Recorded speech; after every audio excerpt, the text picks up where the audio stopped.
આજ તારીખ થઈ છે 9/12/2025। આપણે આજ લાઈવ ડેમો બળવંતભાઈની વાડીએ જોઈશું। બળવંતભાઈ પરસોત્તમભાઈ ડાભી તેની વાડીએ આપણે જીવામૃતનો ડેમો અને આપણે ખેડૂત સેવી 20 થી 22 ખેડૂતની સંખ્યામાં આપણે બીજામૃતનો ડેમો જોઈશું લાઈવ। આપણે બીજામૃત બનાવવા માટે શું શું જોવે તો કે 5 લીટર આપણે ગૌમૂત્ર જોઈશે 100 કિલો બીજમાં। 100 કિલો આપણે બીજ હોય તેના માટે આપણે 5 લીટર ગૌમૂત્ર અને 5 કિલો આપણે છાણ જોઈશે। 50 ગ્રામ ચૂનો જોઈશે। આ છે ચૂનો ફોડેલો, આપણે નજીકની દુકાનમાંથી મળી જાય। તેની સાથે સાથે આપણે 500 ગ્રામ માટી લઈશું અને એ માટી આપણે આમાં બધું ભેળવી અને કમ્પ્લીટ રાખશું। આ આપણે 24 કલાકમાં હાથો આવી જાય, તૈયાર થઈ જશે બીજામૃત બનાવવા માટે। બીજામૃત આપણે આ હાથો આવી જાય 24 કલાક, સવાર સાંજ હલાવી નાખવાનું હિંમત કરતાં, બરાબર। એને આપણે હલાવીને પછી આપણે આ બીજ લેવાના છે।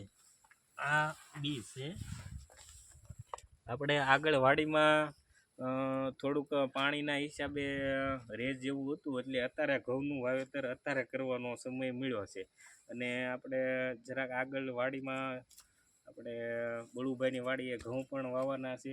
એના માટે આપણે આ બીજામૃત બનાવી રહ્યા છીએ ડેમા સ્વરૂપે, પછી તો તે વધારે બનાવશે। આ કમ્પ્લીટ આપણે આ નાખી દેવાના છે, આ ચૂનો અંદર નાખી દેવાના છે, બરોબર। પછી આને આપણે આમ મિક્સ કરી દઈશું,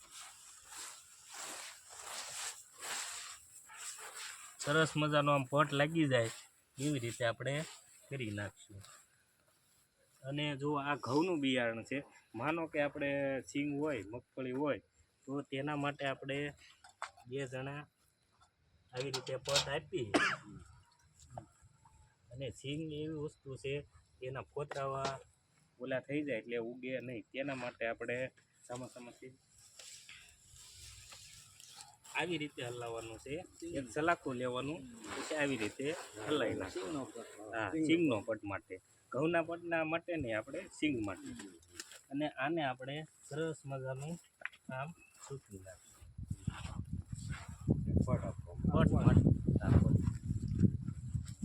આ સૂકવી અને આપણે 24 કલાક પીડ્યું રહેવા દેવું। માનો કે આ સાંજે કર્યું 12 કલાક રાખો તોય કાંઈ વાંધો નહીં, સુકાઈ જવું જોઈએ। અને આ પટ આપ્યા પછી આપણે જે બિયારણ મગફળી છે કે ઘઉં છે કે બધાય પાકમાં આપણે પટ આપી શકીએ। પટ આપવાનું શું કારણ તો કે આનાથી આપણે જે બિયારણ હોય ને એ મજબૂત, એને જે પોષક તત્વો જોતા હોય શરૂઆતમાં એ મળી શકે અને તે ઝડપથી ઉગે। પટ આપ્યા વગરના 2 દી લેટ થાય અને આ 2 થી 3 દી વહેલા ઉગશે અને એની કહેવાય ને આમ તાકતવર ગુણવત્તા વધે, તાકતવર બીજ થાય, એને રોગ અડે નહીં। બીજા જે રોગ પ્રતિકારક શક્તિ હોય એ વધે અને જેને તાકતવર માણસ હોય એને કાંઈ રોગ આવતો હોય તકલીફ પડે નહીં। પછી વધારે આવે તો વાત અલગ રહી। પછી આવી રીતે આપણે બીજામૃત બનાવ્યું છે। હવે કોઈને કાંઈ પ્રશ્ન હોય તો પૂછી શકો। અસ્તુ, જય ગૌ માતા।